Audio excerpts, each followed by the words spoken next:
one of my most important and most telling moments for me in my career was when 9/11 happened. And then Which I is your had to, birthday. it is right? my birthday. It is. Oh. My husband says, "Oh, what are we doing for your birthday? The International Day of Sadness." And I was like, Gosh. it's yes. it stinks. It was my birthday first, so I It have to was. say that there was one good thing that happened on that day.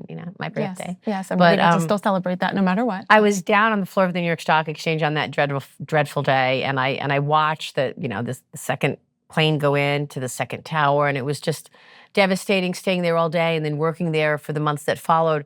But during that time frame, I did a story on the widows who lost not just their loves of their lives, their husband, the father of their children, but the money manager in the family. And Yeah. so it was at that time when I realized so many women make this mistake of, depending on somebody else to make the financial decisions, to understand the overall financial backdrop.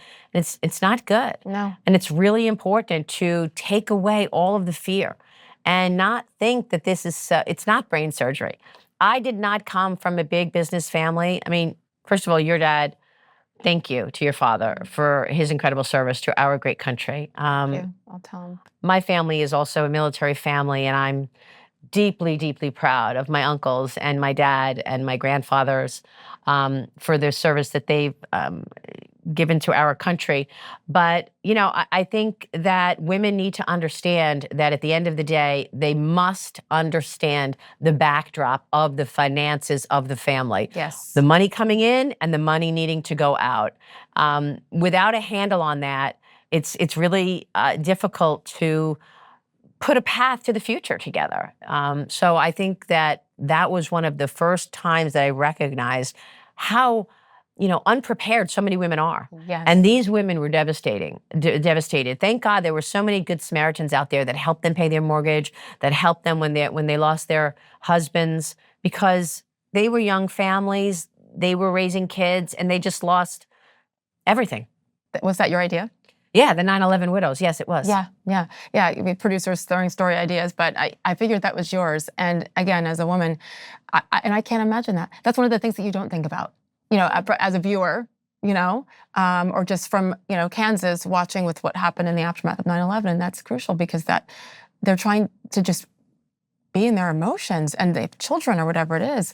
You had enough to deal with, much less that. Exactly. Oh. That is exactly it. Yeah. You're in mourning, you're so upset, you just lost your partner, and then you realize, oh wait, what do I owe now? Who do I have to pay? What are the bills?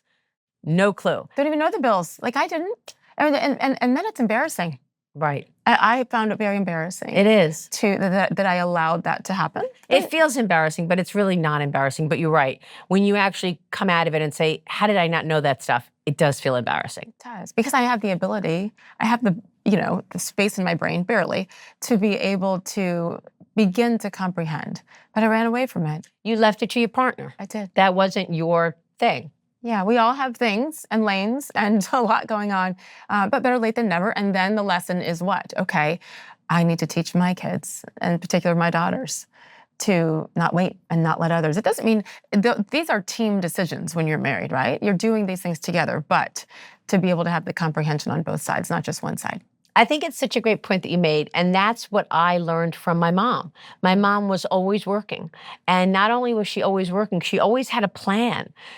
For example, every Christmas she would get us, I don't know if you remember these Christmas clubs, and it was a Christmas club that you got at the bank, and she would put every 2 weeks from her salary, her paycheck, into the Christmas club. And then at Christmas, she would give me a check for $1,000 or something, yeah. As a kid. And then you would use that money to buy everyone presents that I wanted. But the point is this was this all year long thing that she was putting money into. And, it just planted a seed for me.